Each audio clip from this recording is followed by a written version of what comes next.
Bonjour à toutes et à tous, donc je fais comme je l'ai annoncé la deuxième vidéo qui va porter sur la deuxième partie du cours qui porte sur les déséquilibres du développement à l'échelle mondiale. Donc maintenant qu'on a vu les définitions, on va s'intéresser aux différentes échelles comme je l'avais précisé dans l'introduction. Et d'abord, il faut qu'on parte à l'échelle mondiale, un espèce de petit bilan sur le développement à l'échelle mondiale.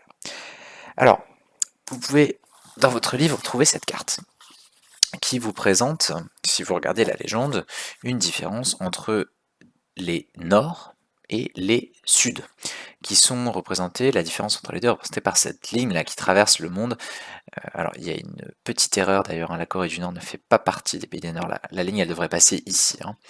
Et donc cette carte elle montre une division en deux zones, en fait, les nords et les suds. Donc simplement, ce qu'on va noter, en fait, nous, c'est que cette définition, elle est plus tellement valable. Donc, ce que vous pouvez noter, c'est que on a longtemps divisé le monde entre les nords développés et les suds en développement. Cependant, et ça c'est très important de le comprendre, cette limite n'est plus vraiment pertinente aujourd'hui. Enfin pour s'en convaincre, bon, j'aurais préféré qu'on fasse ça en classe et que vous cherchiez vous-même, mais si on va assez vite, si on compare en fait cette carte avec les deux cartes là qui sont page 148, on se rend compte qu'on a un certain nombre de problèmes. Par exemple, si je vais en Amérique du Sud, là, je vois deux pays, l'Argentine et le Chili, qui sont au niveau très élevé en termes d'IDH, alors qu'ils sont considérés comme étant dans les suds. Donc ça pose un problème.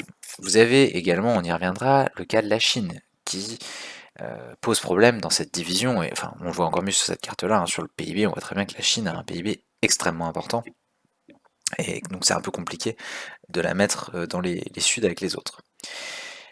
Vous avez aussi des pays dans les nords qui ont des IDH qui sont finalement assez proches de certains pays qui sont dans les suds, notamment en Europe de l'Est, là vous avez par exemple l'Ukraine ou la Serbie, la Bosnie, qui ont un IDH qui est proche de celui par exemple de l'Iran ou de la Turquie.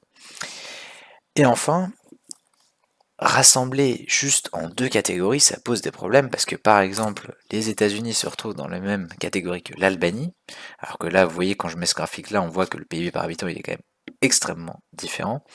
De la même manière, dans l'autre camp, vous avez le Chili qui a un PIB par habitant beaucoup plus important que celui du Niger. Or, ils sont dans la même catégorie. Donc, cette limite n'est plus vraiment valable. Alors, ce que je vais faire ici, c'est forcément un petit peu simplifié, c'est forcément simplifié quand on fait ça, mais on va utiliser d'autres catégories. Je les ai présentées sous la forme d'un tableau. Vous avez les pays qu'on va appeler les pays développés, qui sont des pays riches, qui sont développés depuis longtemps, et qui sont des pôles de la mondialisation. Ces pays, ça va être par exemple les États-Unis, le Canada, l'Europe de l'Ouest, de manière générale, France, Allemagne, Royaume-Uni par exemple, et le Japon aussi.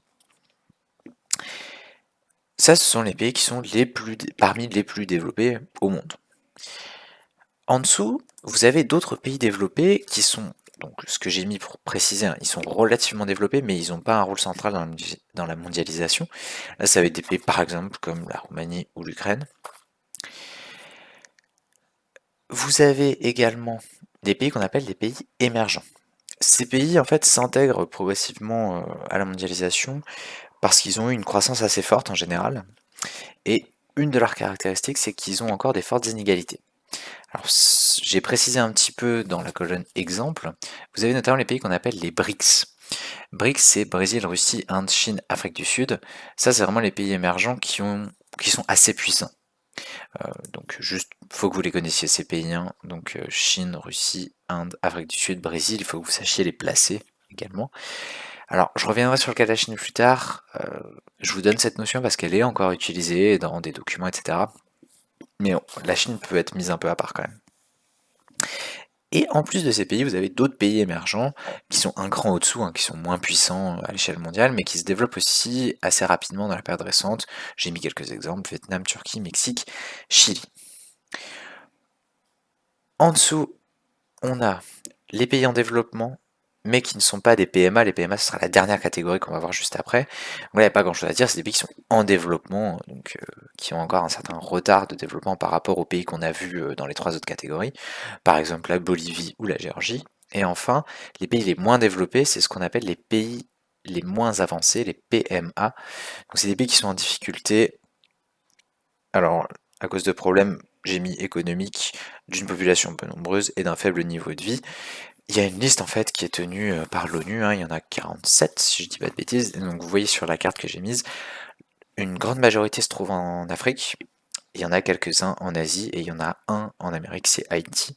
Donc j'ai mis quelques exemples sur sur ces différents continents pour que vous ayez quelques exemples: Népal, Afghanistan, Mali, Haïti.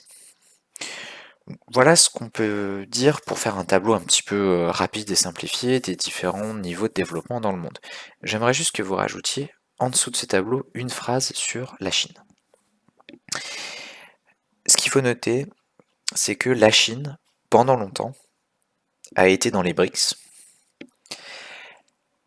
mais aujourd'hui, elle a une place particulière puisque c'est la deuxième puissance mondiale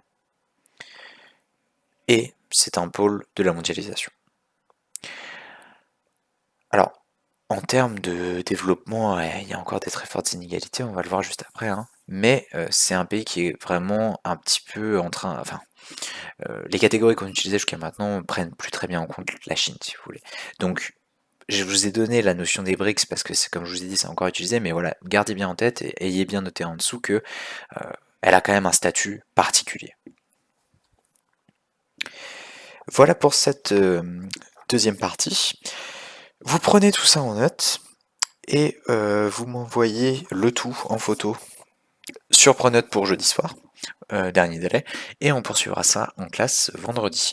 S'il y a des questions, comme d'habitude, vous n'hésitez pas, et je vous souhaite à tous une bonne semaine.